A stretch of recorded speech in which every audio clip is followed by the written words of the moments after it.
Hello and welcome to this discussion entitled Extraterritorial, which is taking place as part of Planetary Thinking, a larger series of online and in-person events at Bankley Art Gallery in Manchester, organised by the Cosmotechnics Reading Group. The reading group was formed in 2020 by Andy Brody, Simon Blackmore and Helen Knowles to tackle the text by Yukoi, The Question Concerning Technology in China. Since then, other artists, L. Putnam, Alice Oldfield, and myself have read further books around the theme of cosmotechnics. As part of Planetary Thinking, I'm sharing this photographic project based around the so-called NewSpace industries, shot as part of interdisciplinary fieldwork with Dr. Pete Howson, who joins us for this discussion.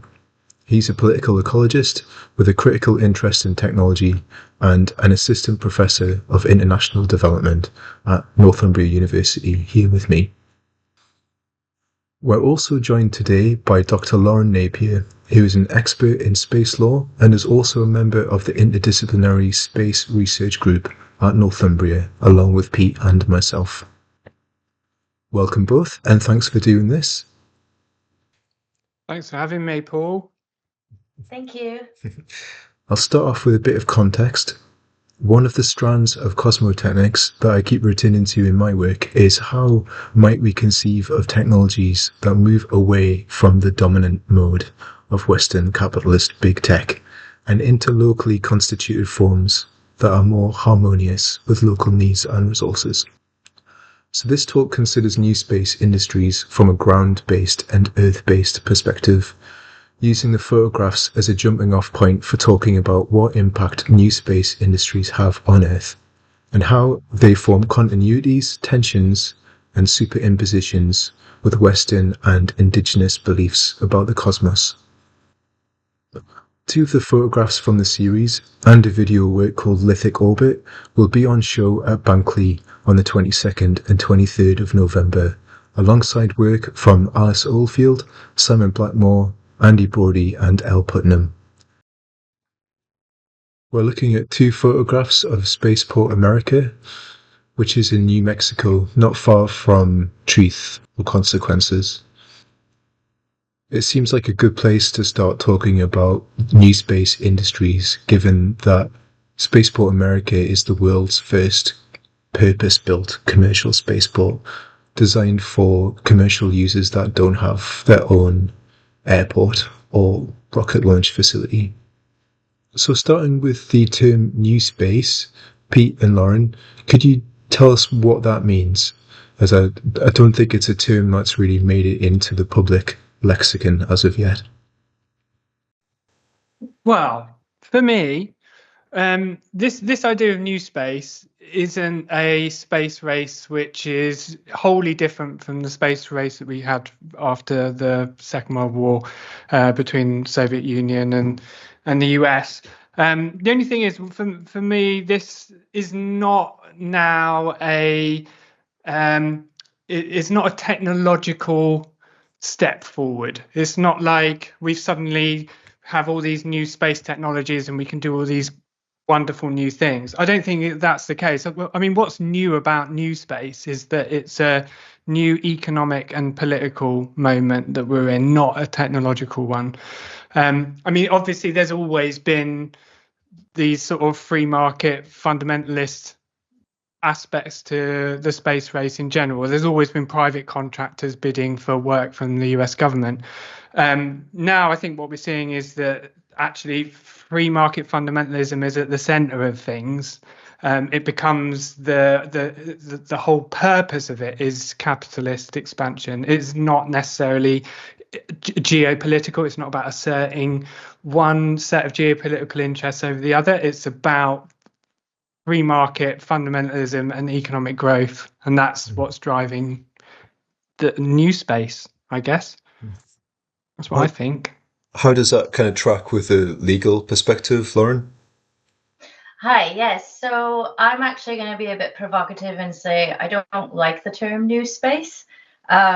So from a company perspective, space companies have been a part of the space age since the very beginning, especially in the United States, where you had companies that were, contracted to the government to work on, let's say, going to the moon during the Apollo era.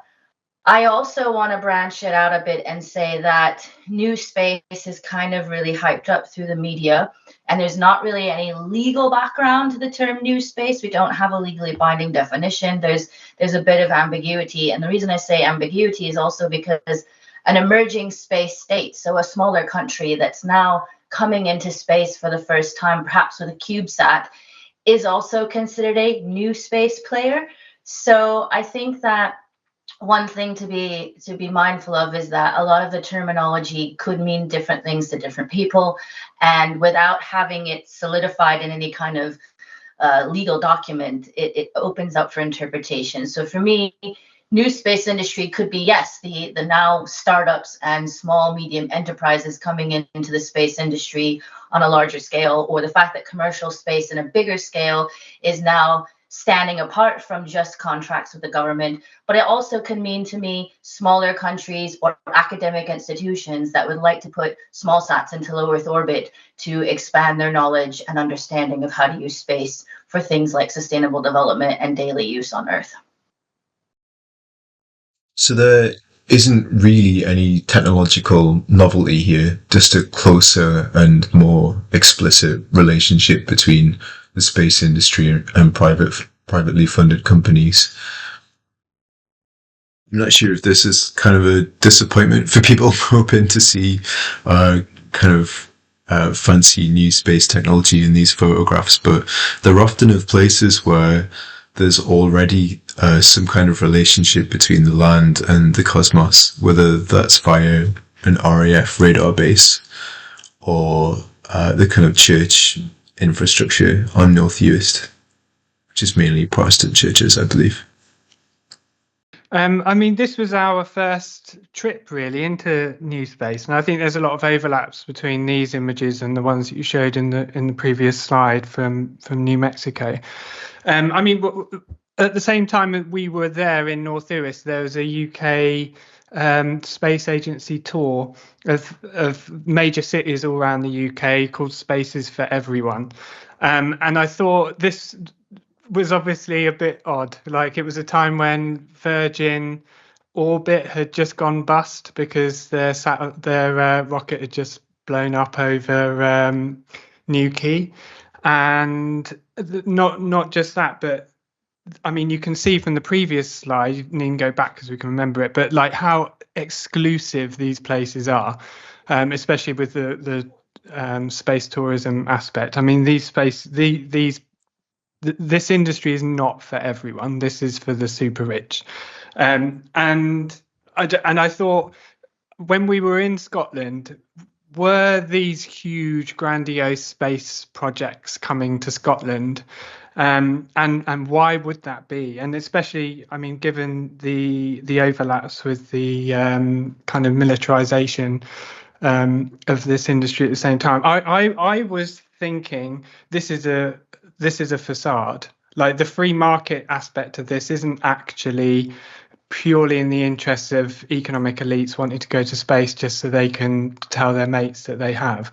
This is for governments to actually say that this is for peaceful explorations of space, when actually it couldn't be anything but that. Like SpaceX, for example, in the US, their new Starship rockets are being eyed up by Space Force and the US military, so they could bring war to the US war machine to anywhere on Earth within 40 minutes.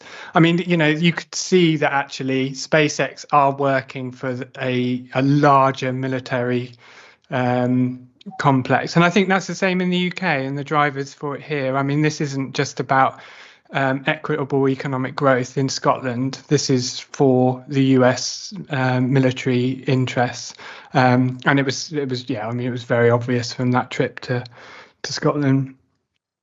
Yeah, there's just thinking about the geographical perspective on where spaceports are built.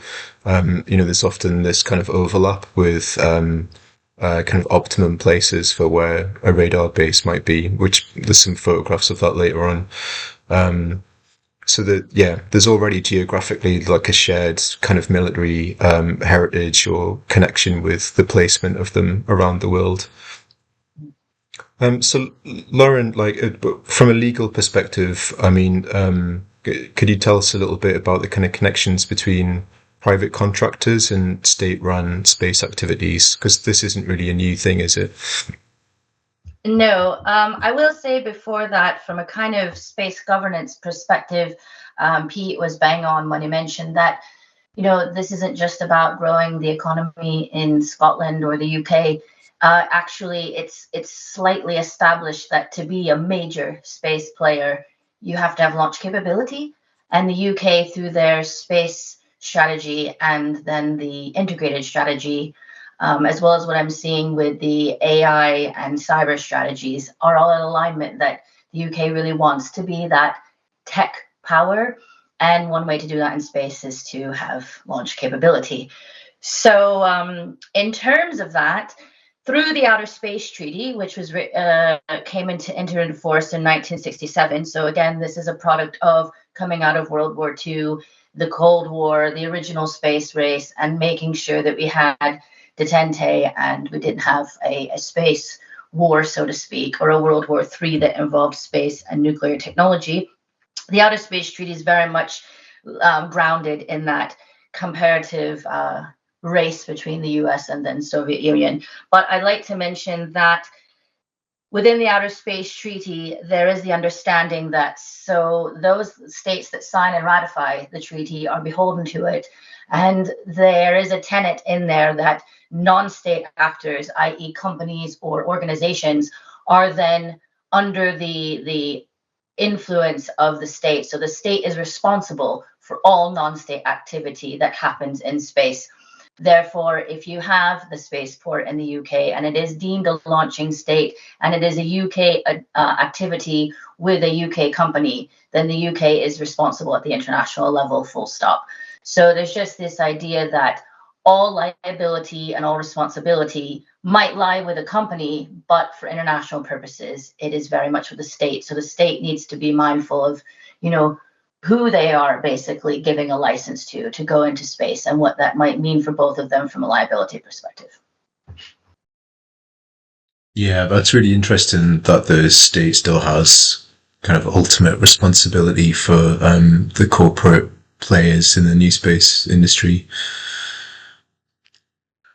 So we're looking at two, what I assume are missile hangars from the Kinetics military base on North Uist, and in the centre, ruins of a croft that was close to where there is a proposed spaceport development at Sculpig. I think I first came across this site in Sculpig through the Friends of Sculpig protest group, formed by two artists, Nicky Neat and John Kippen, who alongside some of the other residents on North Uist were kind of protesting the building of this spaceport, which is very close to one of the residents' houses. There's not many people on North Uist. There's over 1,000, but it's still quite a small population. But there are people who live close to these places. So in these places in Scotland, there are these kind of crofters territories, these areas of land that have been partitioned up for agricultural use and often passed down through generations. Pete, how do you see crofters territories and new space relating to each other? Yeah, I mean, it's such an interesting one, I think. I mean, to some extent, when you go to these places, especially in Scotland, you've got places that are very marginal. I mean, crofters are subsistence farmers. They're very hardy people that struggle. I mean, I think that's the nature of agriculture in these remote places on marginal land, is that it is very hard. And I think a lot of people on these islands, like they don't cling to these traditional livelihoods willingly as if they're having a lovely time doing it. Actually, most of the people that we spoke to, they are really in favor of these new advanced technologies and new forms of development. They're in places which are declining industrially, where there may have been a sort of very strong presence from oil and gas industries and from RAF bases in the case of the north of Shetland. And there's also this like imposing sort of reminder on the horizon. I mean, in the case of Skolpeg, which is in the in North Uist, if you look out to sea, you can see Kilda, which was once a thriving crofter community that is now completely abandoned because no one can survive there. It's so remote. It was so remote. I think that I can't remember the actual reason that they did vacate it completely. There's just a small population of ancient sheep that live there now. But I think it's that kind of reminder that, you know, the same thing could happen to these places, that they just become unviable as communities unless these I guess opportunities are allowed to evolve in these places. And I think crofters are in this really tricky position. Like, you know, is it a slippery slope if they say, okay, we can have both, we can have crofting and then we have these advanced space industries coming in, or is it a slippery slope? Whereas you start off allowing these sort of small scale once a month launches in a place where there's already a firing range, and then eventually it becomes just this sort of like, you know, totally dominated by space tourism and buses and truckloads of tourists coming in to watch these rockets going off. I mean, it's really interesting, you know, the political arena which is developing in these communities, and I think it's, you know, the next few months and years will be interesting to look at how things change there for the crofters especially. Yeah, there was a sense with a couple of the places that we visited that the development plans might just be kind of the thin end of the wedge of getting their foot in the door, and then their kind of proposed scope of their activities would increase quite substantially. I think was the worry with some of the people that we talked to. And the crofters get paid. They get paid for an inconvenience fee, like if they're not allowed to have access to the land that they need so they can get to the sheep. And they're also paid just an annual fee, which is split between the crofters based on the head of sheep that they have. So, I mean, they are actually getting more income because of these new industries that are coming in.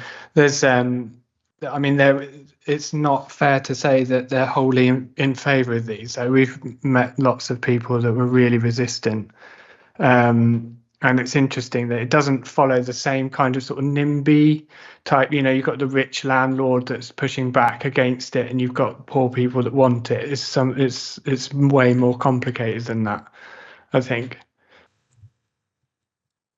So yeah, this is switching context to Shetland. So this is there is an active NewSpace launch site called Saxiford, which isn't actually at Saxiford but nearby. Saxiford itself is home to this semi-derelict RAF radar station, which I think the military have sold off most of it. But this place seemed so laden with symbolism, the kind of broken down fences and walls, and this kind of lack of requirement for the military to physically defend the northernmost tip of the UK, just the collapse really of these kind of borders and boundaries. So yeah, Pete, can you remember visiting this place?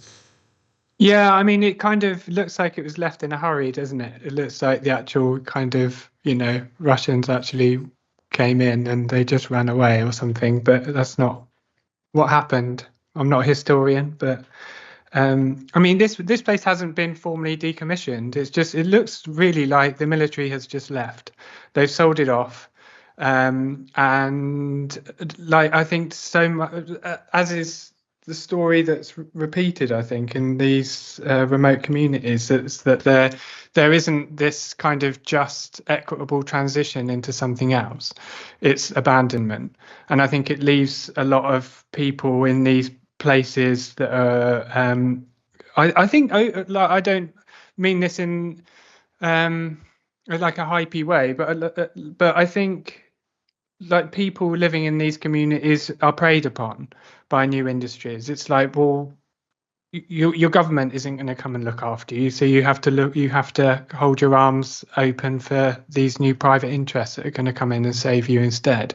And I think it's really unfair. This was this is such a beautiful place, and it's really weird that you'd think loads of tourists would go there to visit the most northern part of the UK, and instead you just get this.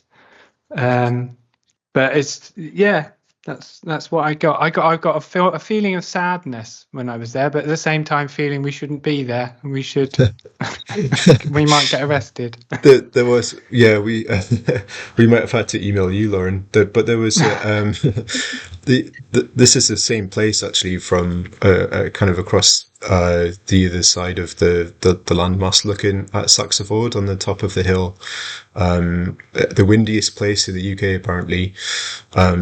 And it's such a beautiful place. Like, it's kind of staggering, really, to be there.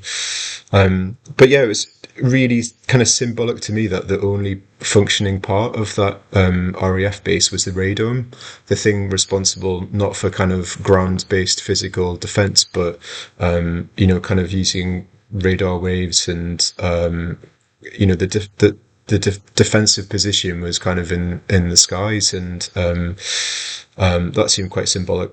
So, Lauren, I was going to ask about, in terms of treaties and the kind of legal aspect, what kind of military sovereignty is there in space? Well, that's a very big question. So actually, again, going back to the Outer Space Treaty, which is our founding treaty and like the trunk or the core of the space treaties that we have today, Article 2 is very clear that outer space, and I'm going to read it because it's very important, outer space, including the moon and other celestial bodies, so if we're going to Mars, for example, is not subject to national appropriation by claim of sovereignty, by means of use or occupation, or by any other means. Space is for everyone. So are the celestial bodies, including moon, Mars, asteroids, comets. There is no appropriation, there is no sovereignty, there is no ownership. So actually, within the treaty, that means that there is no military sovereignty in space. Now, there is still the use and exploration of space, and that can be conducted, but it must be conducted for the peaceful use and exploration of outer space. What I'd like to draw on from the images you've just shown is a very big connection and discussion about leaving things behind in space. So space debris is taking up a lot of low Earth orbit. We have lots of active satellites, and we have things that were left on the moon from the Apollo missions. Are we then just redoing what you've just discussed by leaving things behind, leaving debris? Do we want to take our Earthways to these places where non-appropriation is a tenet of the treaty? So it's that idea of thinking about lessons we can learn from Earth that then makes us better when we get to space and to other planetary bodies, because we know that it is meant for everyone and that it is not something that one country can claim as its own. Yeah, that's really interesting, thinking about the kind of decaying, left behind aspects of military infrastructure, not just on our planet, but in orbit or on other planets as well. I think that seems like a good point to start shifting across slightly to some of the US contexts.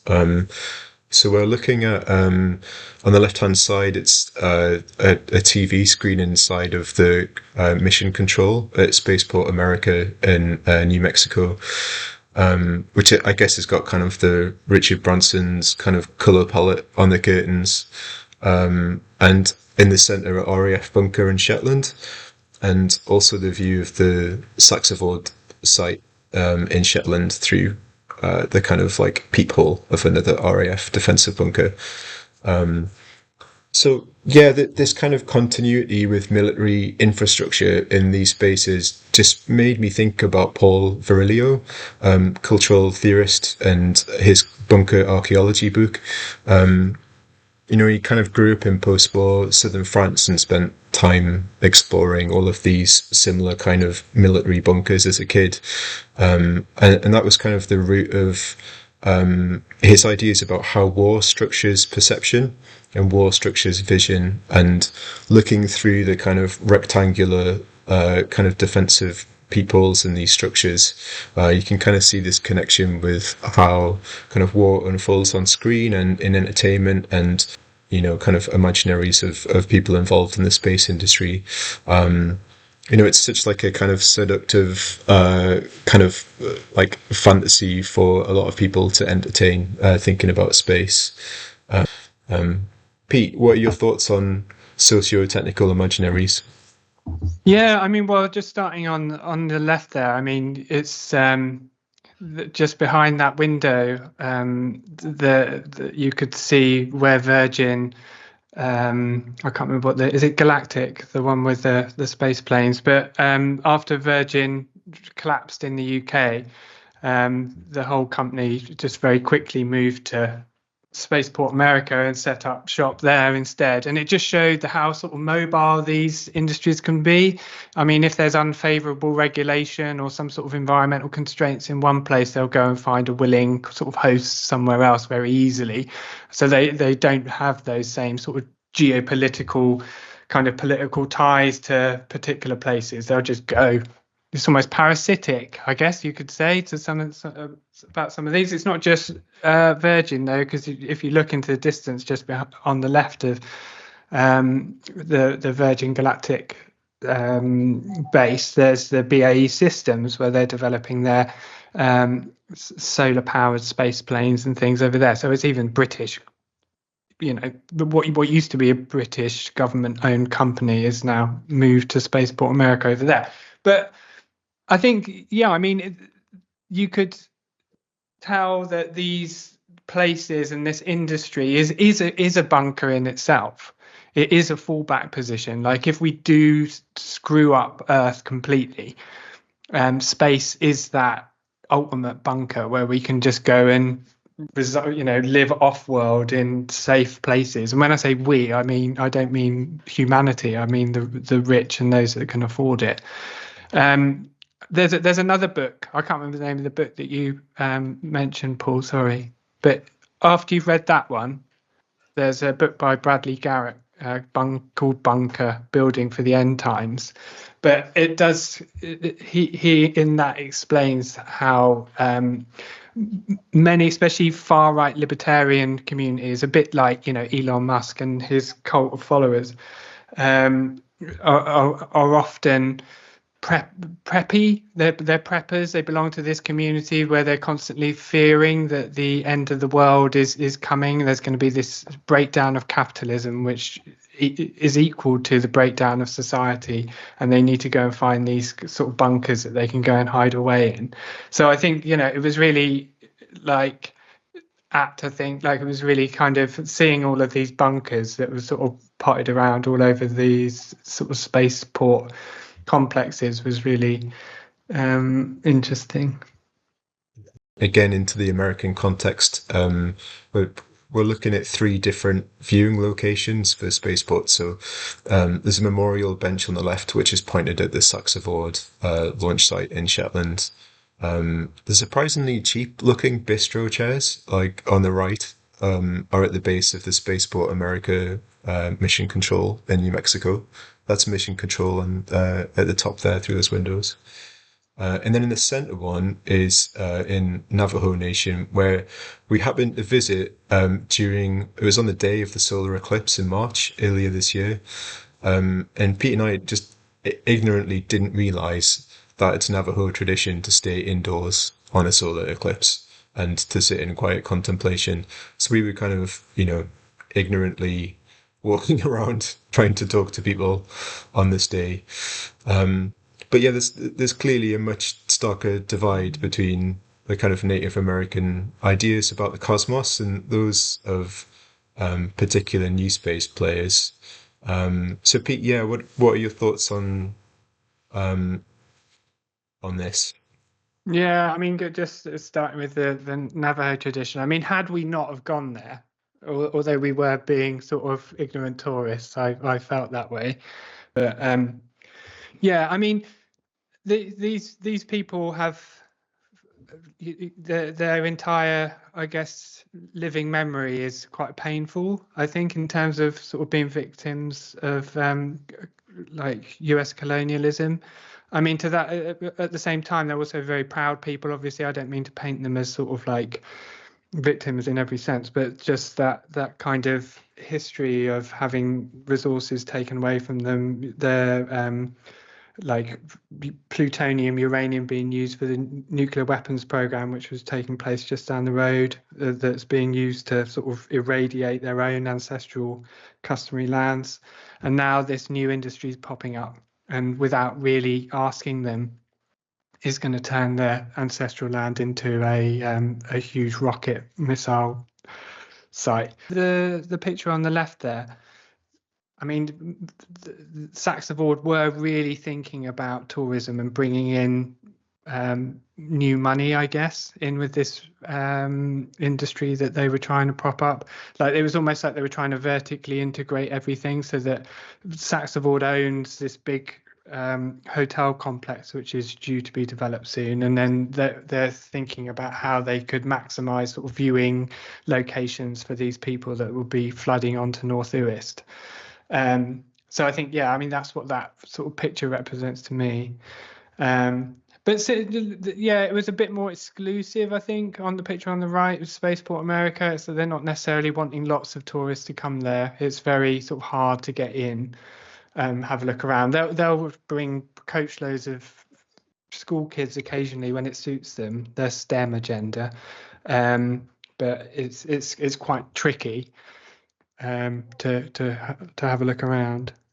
Yeah, it was an incredibly exclusive place, wasn't it? Like quite seductive architecture, and you know, from the first images that we showed at the same place, this kind of Richard Serra style, kind of like rusty bronze walls, and you know, just thinking it would have cost, you know, like about, I don't know, how much is it for for a spacewalk? Like A seat on a SpaceX Falcon 9 rocket in 8 days on the ISS is 82 million.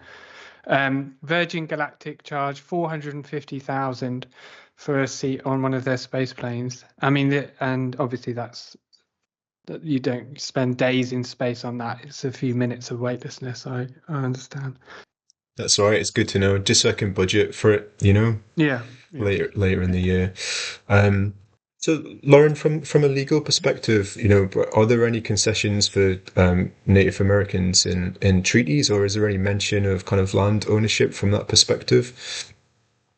Yeah, so we've unpacked two huge things here. The first thing I will mention is, again, the treaty was written at a time where we were not thinking about marginalized people or any other people, but white Western men going to space. So Article 1 of the Outer Space Treaty does mention that the exploration and use of outer space, again, including the moon and other celestial bodies, should be carried out for the benefit and in the interest of all countries, irrespective of their degree of economic or scientific development, and shall be the province of all humankind. We're starting to see a shift. I'm thinking about Indigenous peoples, primarily with the dark and quiet sky discussions. So this is something that's really kicking off in the US and Australia. And thinking about, just as you were mentioning, you know, how different ideologies and different peoples have their connection to the moon or the sky or other elements of space. And while it's not in the treaty per se, it is then tied back to, well, how are we interpreting the province of all humankind? How are we deciding that this is actually the use and exploration for everyone? Does use and exploration start back on Earth with the launch facilities and the telescopes that we have back on Earth? Or is this only meaning once you're in space and on a celestial body that this province of all humankind kind of kicks off? So there could be some discrepancy around what was actually meant by Article 1, because again, at the time, it wasn't really thinking about Earth to space discussion, and it wasn't thinking about anyone other than, you know, those that were going to space, and was primarily wealthy Western countries. I should also, whilst we're talking about kind of Navajo Nation specifically, that there is an indigenous remote sensing group run out of NASA who are using Earth observation data to kind of provide that to Navajo people to monitor land usage and for environmental reasons. So I just thought I'd shout that out as one potential positive use case amidst this quite bleak outlook. Moving on to talk about SpaceX in particular. So this is an image of Starbase at Boca Chica, at the very southern tip of Texas, that borders Mexico. So this is the place that Trump would like to build his wall. And these heavily policed borders don't match up with the kind of Native American borders as well. So there's already this kind of conflict of territories in this place. Kind of a violent overlap. And in the sky, you can see the border control blimp, which is surveilling the area for people illegally entering the country. So it's kind of quite a striking place to see SpaceX, which is never photographed with this blimp in view, to kind of see this kind of, colonial oppression, this kind of continuity of colonial oppression on the ground and in the air as well. So yeah, I was just wondering, Pete, would you talk a bit about kind of the proximity or just kind of overlaps of SpaceX with the Carrizo Comecrudo land? Yeah, I mean, it's interesting as well from this image how the SpaceX projects overlaps with loads of other contestations that is going on around the Rio Grande Valley. There's a big LNG, liquid natural gas, or LPG, Yeah, it's one of those. LNG. That's on the next slide, actually. Sorry, I'll not go into too much detail with that. But there's these kind of Mad Max at scale type developments that are going on around this site in Boca Chica, near Brownsville. And Brownsville is a very poor part of the US anyway. So, there's a very low house prices, lots of unemployment. And the Carrizo Comecrudo, who are this unrecognized indigenous community that occupies the area around Brownsville and northern Mexico. Their land, their ancestral lands were split with the partition between Mexico and the US a long time ago. So there's that sort of obvious problem that still persists, the legacy issues from that. But then you've got all of these huge developments that are playing into that. And just this sort of like lack of any willingness to actually have meaningful engagement with these, totally legitimate concerns that this community has around the development of this land. I mean, all that SpaceX have done is just orchestrate this huge land swap deal where they've just basically bought up all of this pretty sort of low quality land in an ecological sense around the sort of northern part of the development site, and they're swapping all of that land with the land that it wants to buy up in the Boca Chica Park Reserve, which is high quality in an ecological sense. Like there's lots of habitat for rare birds and things, which is just getting totally decimated by these rocket launches. I mean, it's almost like they're just doing it anyway, just to show willing this land swap deal. I mean, they would quite, without much concern, just carry on the development, put in a second launch facility, and just completely decimate the Boca Chica Park area. And it doesn't feel like, from speaking to local people there, that SpaceX is really going to put in any sort of meaningful mediation. I mean, lots of people do protest against this, and I don't mean to say they're getting walked over by SpaceX. They are making it quite difficult for them to press ahead at the pace that they want to. But yeah, I mean, it's a fight that is ongoing. It should signpost the South Texas Environmental Justice Network, who are campaigning against the kind of many environmental problems caused by this site. So I'll put a link to their website in the chat thread. Yeah, I mean, and it's the mouth of the river there at Boca Chica, which is the Carrizo Comecrudo people's most sacred site, is where they go and place offerings and things to celebrate the lives of their relatives and things. I mean, when we were there, we were walking along. Paul and I were a member of the Carrizo Comecrudo people, and he was stopped straight away by the US patrol cars that go along that beach because he looked Mexican, I guess. And it turned into a bit of a quarrel. But he was saying that it happens every single time that he goes there, and it's officially, as far as he's concerned, that's his land. Like it's that was stolen from them, and it's really quite sad. Yeah, I mean it's such like a kind of violent place to visit for the kind of space geeks that might go there and be impressed by the kind of rocket launch infrastructure. It's such a violent place, and yeah, really sad to see this colossal environmental destruction of quite beautiful place along Port Isabel Highway, in the Carrizo Comecrudo land. Look on the left image there. It is a very beautiful place to visit, but it's kind of a before and after on these images. You kind of see the LNG plants on the right hand side. They're huge, absolutely colossal sites, which really, like the footprint of them on the land is insane to see, really.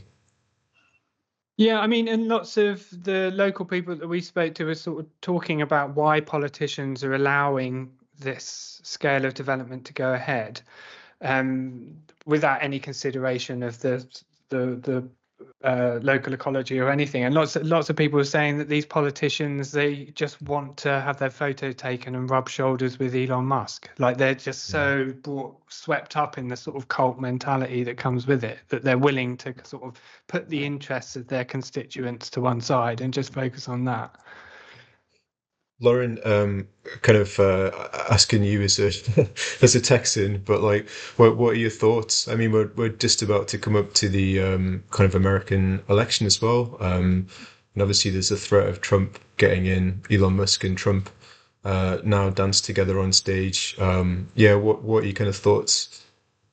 Well, I'll step back a little and give you a broader context. So I'm lucky or unlucky that I was born in Florida and raised in Texas. So I've been in two major space states most of my life when I was living in the United States. And so for those that don't know, obviously the LBJ Space Center outside of Houston is where Mission Control is still today and where they train the NASA astronauts. So Texas has always been quite a space state. And to Pete's point, it has been a bit to the positive of politicians. I don't know that LBJ cared all that much about space, but it was very lucrative for his state, as well as other congressmen at the time, to be able to have the Mission Control Center in Texas. So you're sort of seeing that mirror with Musk coming to Texas and kind of establishing a presence there as well. As I understand, the Musk is quite close with the governor of Texas, on again, off again relationship perhaps, and now also with Trump, who is a businessman as well.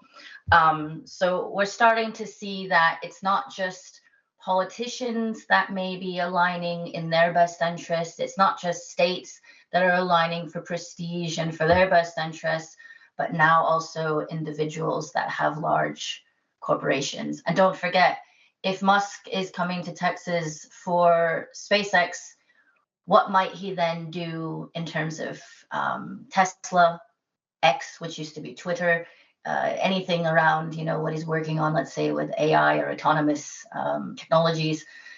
That's the question. Do you balance that idea of growing an economy against then the destroying environment and destroying people's lands and people's, heritage? This is the big question, I think, that's coming into play, especially in a state like this, where there's a lot to play for and the stakes are very high. So I don't want to get too political one way or the other, but it is going to be a very difficult time. So this is White Sands National Park, and like all of the black and white images in this series, they were shot on a converted infrared digital camera with a lens filter that blocks all visible light coming through. So if the sky is bright blue without any clouds, then the infrared camera records it as pure black, which started to render the terrain as this kind of newly inhabited or untouched extraterrestrial planet. So yeah, we've been talking about the concept of terra nullius. Pete, would you start off? What is terra nullius and how does it relate to NewSpace? Like terra nullius, as in like any place, is produced. I don't like terra nullius is obviously a vacuous word. It doesn't mean anything other than what you want it to mean. There was no terra nullius when the British went to Australia. It wasn't empty land. It was land that was occupied by interests that the UK would rather ignore. And that's exactly the same as in outer space when you apply the same concept.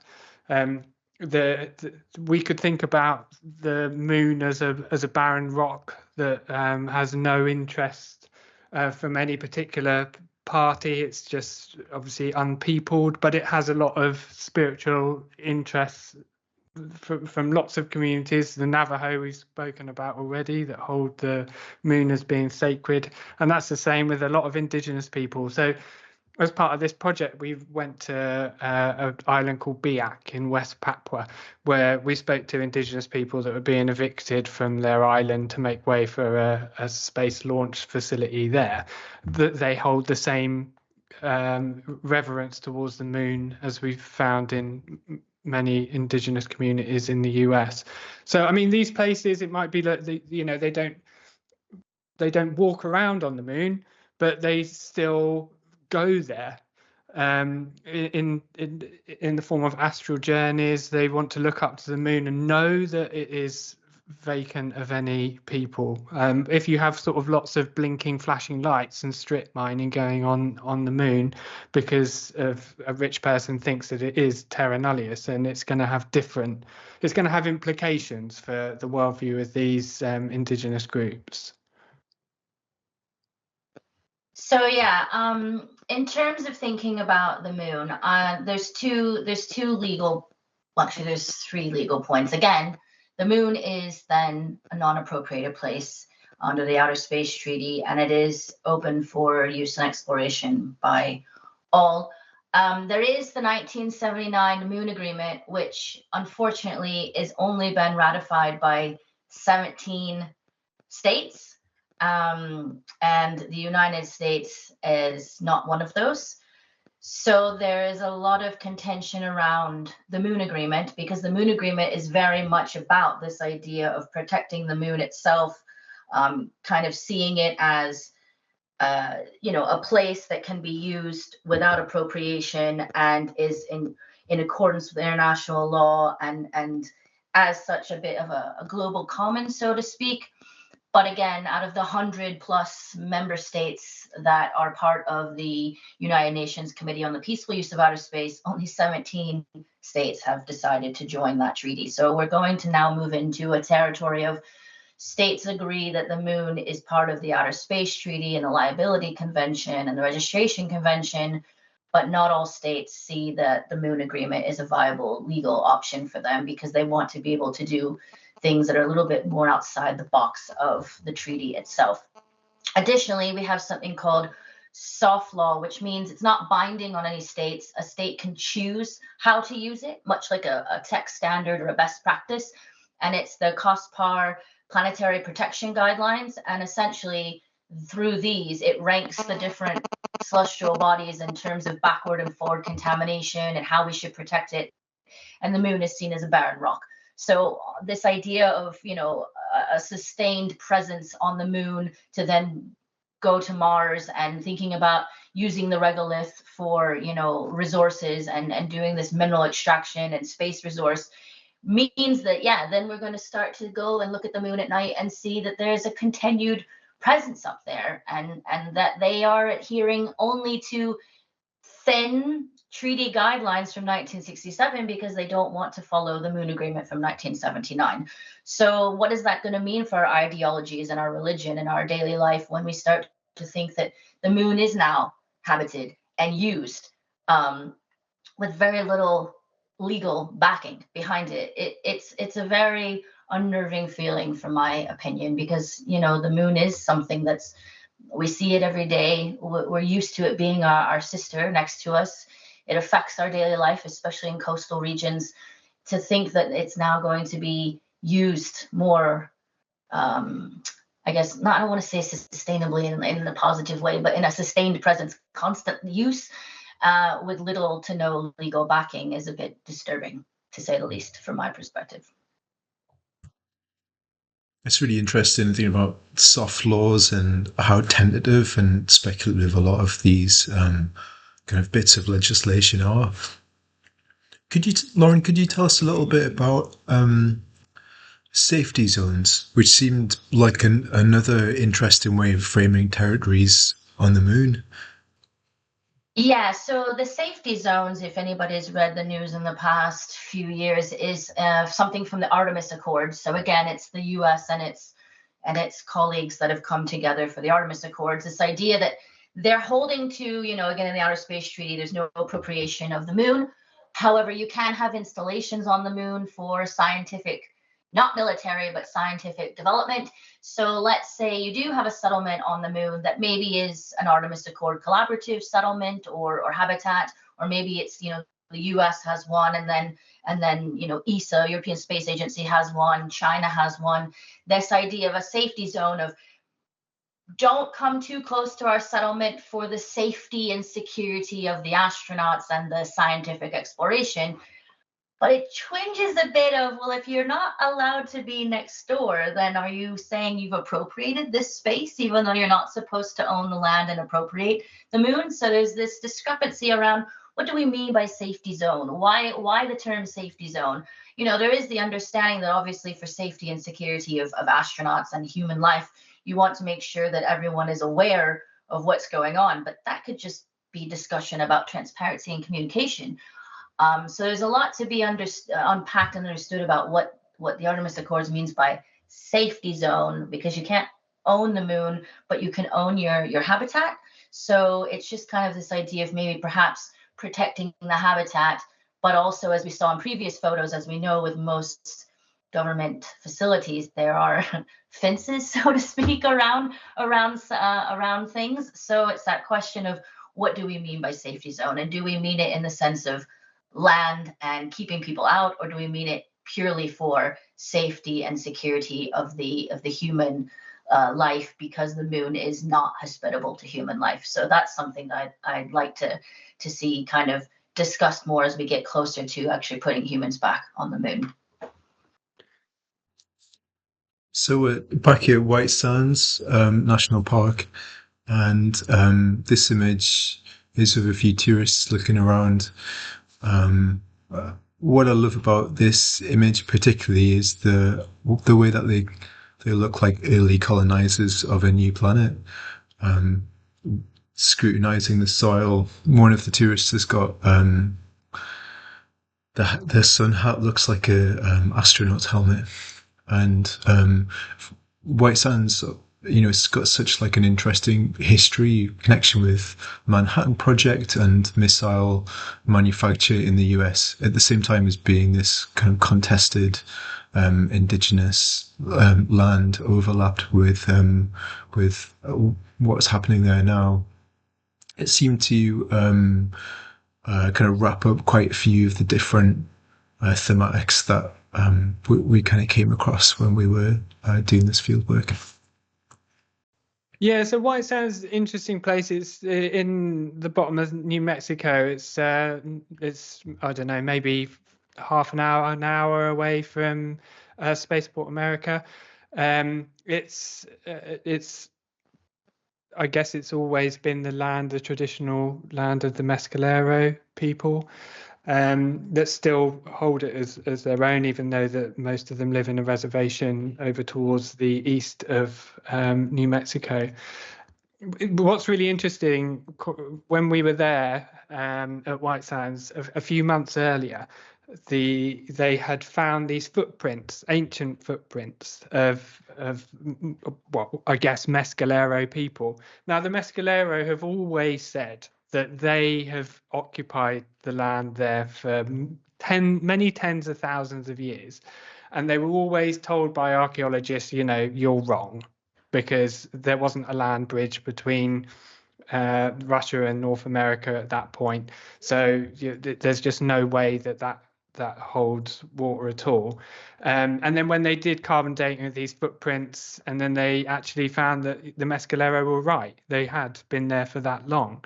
And they found these footprints there, and that sort of completely changed the perspective of I guess Western scientists around sort of how long the White Sands National Park has been populated. But I think that the same sort of message is happening now, and I think we're going to find it with sort of indigenous knowledge pushing back against the sort of positivist science of sort of Western researchers. Is that our knowledge is just not, when I say our, I just mean traditional Western knowledge production is just one form of knowledge production amongst many. It doesn't mean it's right, and I think we're going to find that with the colonization of outer space and the moon and Mars, is that we're going to soon realize that actually we should perhaps have given more authority to these other forms of knowledge production and how humans relate to the sort of non-human world.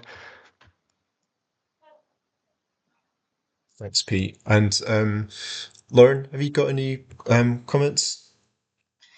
Yeah, I think it's just this idea of when you see an image like this, yeah, we're going to have not just humans on space stations anymore, but we're wanting to put them on the moon and potentially Mars, and how that's going to shift our idea. I was actually just speaking to students this past week about space governance, and they were kind of questioning, well, do we need to follow Earth's laws, or can we create our own on the moon and have moon laws now? Do we change the game? And these are the people that are going to maybe be the ones going to space. So I'd like to say it's not even just, it's the next generation that we might need to ask these questions to as well. They're very diverse. They're very bright. They're thinking about things in different ways. They're not attached to that Cold War narrative anymore. So it's this idea of, well, what does it mean for them to be a spacefaring civilization? What does it mean for them to see humans on the moon? We haven't seen that since the 70s. What will that mean? I've never seen a person on the moon in my generation. What is that going to mean for them? And I think that that's another untapped area for the discussion. The next generation, it's theirs. What do they want? How do they see it? What kind of regulation do they think would be important, and how it might fit into their ideology and ethos? And I think that's really important as well. Well, I think this VC guy, the Silicon Valley venture capitalist, a guy called Rick Tumlinson, he's famous for coining the term new space. And I mean, he came up with this term new space because he was so overwhelmed by Elon Musk. He was a cult follower of Elon Musk, and I mean, he's famous for, I'll just read a quote from him that I found, if you don't mind. But space is the place where you can do whatever you want. Elon Musk demonstrated that when he said, do you know what? Fuck you. I can go out to space and do whatever I want. That's the frontier. That's what's coming. I mean, this is what's coming. This is what we're talking about when we talk about new space. It is colonialism in its very sort of basic form, the same mentality that was going on way back when the US conquered North America and the UK and European powers conquered Africa. And I think to pretend that this is going to work out is sort of in everyone's best interest, I think would be lying to ourselves. I mean, You know what? I think it's a combination of both. It's not going to be, wholly positive and not going to be wholly negative. Yes, we're still going to have those that are pushing for prestige and money and grandeur, but I also think there are those that are trying to make change. So hopefully there can be a middle ground found. That's the most positive I've ever been about space in a discussion before. But I have to hope that there is going to be some pushback from the next generation that, you know what, we can't keep doing things the way that we're doing them. And maybe that will happen, maybe not, but it is going to have to be something that they've got to consider.